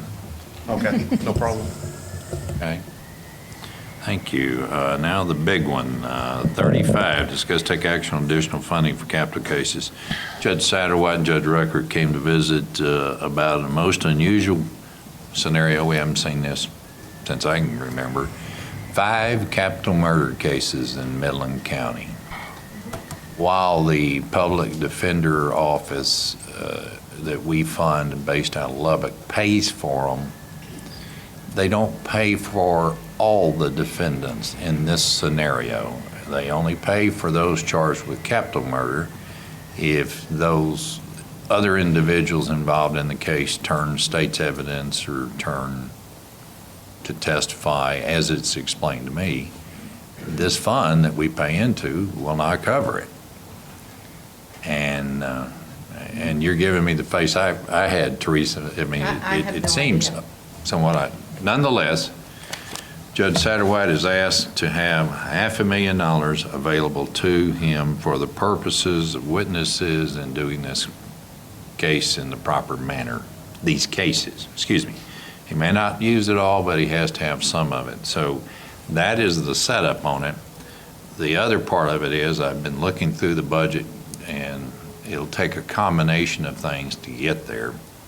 So if we approve this, I would ask you to leave it up to the auditor and I's discretion on how we combine. It will be a new line item in the budget, capital cases. I'm assuming, talking to your office, assuming that may be needed. The way we've handled them in the past, we just pay for out of the normal, whether it be a court-appointed attorney that we're paying for, whether it be an investigation expense and such. We do keep tally of how much we're spending per case in my office. Okay. So it may not be a line item as we first thought, but it does need to be under the discretion of Judge Satterwhite to go into that account. We need to do the whole 500,000 now since, He did, I say, yeah, we need to, if the court's inclined, approve 500,000, and then the auditor and I are going to go through the budget, and it'll probably start with about 350 and then move up the closer we get. What we can do is just kind of work through it and bring a line item transfer to court next time. That way, it's for the specific lines. But that's the idea. The way the cases are scheduled, he needs about 350, he thinks. Yeah. And then we get into the summer, he'll need another 150. I think there's some what ifs if the last ones plead out. What, I mean, there's a lot of things can happen. And fair warning, this is Judge Satterwhite's best guess at this. It could be more. It could be less. So with that, is there a motion? I'll make the motion that we go ahead. You want to go do the whole $500,000 and to be brought back in line item form, how? Out of contingency, or where is this No, going? you and I are going to go through that. Okay. And transferred through the appropriate line items to the. Good deal. Okay. Second. Have a motion and a second. All in favor, say aye. Aye. Any opposed, same sign. Thank you very much. 36, discuss take action on fleet accidents. Dwayne? Dwayne's left. He's got nothing. Good. 37, take action acknowledging personnel memorandum. Motion to acknowledge. Second. Have a motion and a second. All in favor, say aye. Aye. Any opposed, same sign. Motion passes. And 38, discuss take action on budget line item transfers. Madam Auditor. Yes, sir. Welcome.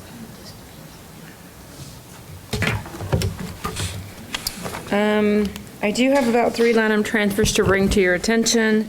The first one is page 6 of 29, line item transfer number 5315. And it is bringing money from the Elections Department into the IT. It's for the $343 for the purchase of a printer.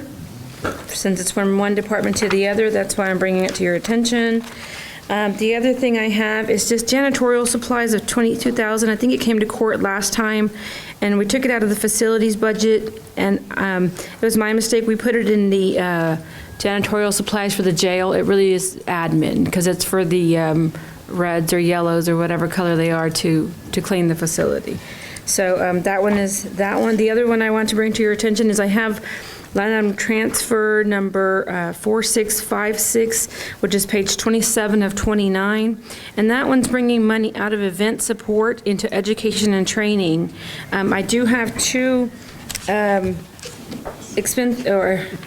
travel advances that I have gone ahead and approved, because otherwise they wouldn't be able to make the travel.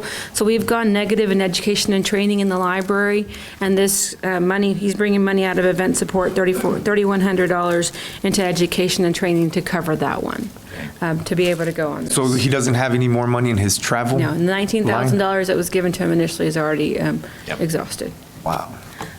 So the other one that I'm requesting as an additional line item transfer is having to do with that issue that we were talking about the computer in the technology fund.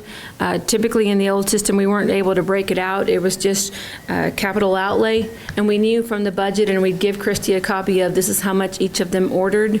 What we're able to do with this new system is actually kind of subdivide everything and make a little department underneath those items, and so that each JP knows exactly how much they need to spend based on what Commissioner's Court has given to each of them. So it's just giving me permission to move those from the one capital outlay account into capital outlay, but of each of those sub-departments. And the balance that's remaining is about $26,100. So if the court would allow me to do that, we can go ahead and get that change done. Okay. And that's all I have for line item transfers. Okay, you've heard them. Is there a motion for line item transfers? Motion to approve all. Second.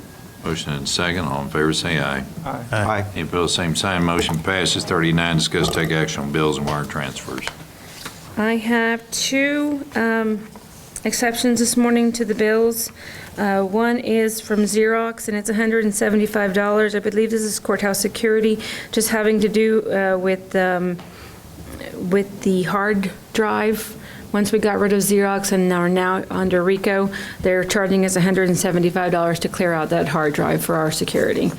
That no PO was done on the other, because I don't think they knew that we were going to be charged on that. The other is a Lydic Hooks Roofing Company. Lennox or Lydic? Lydic, thank you.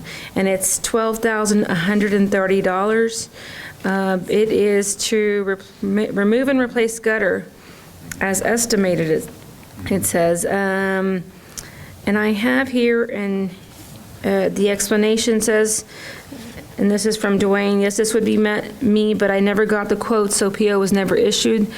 Facilities took it upon themselves to hire them and then turn it over to me, because I think it's out of risk management where they're wanting to pay for it out of. So therefore, no PO they went ahead and did the services, and no PO was acquired prior to. Yeah, they had to hurry up and do that because it was at the horseshoe over the main entrance doors. It posed a danger to people coming in and out. Okay.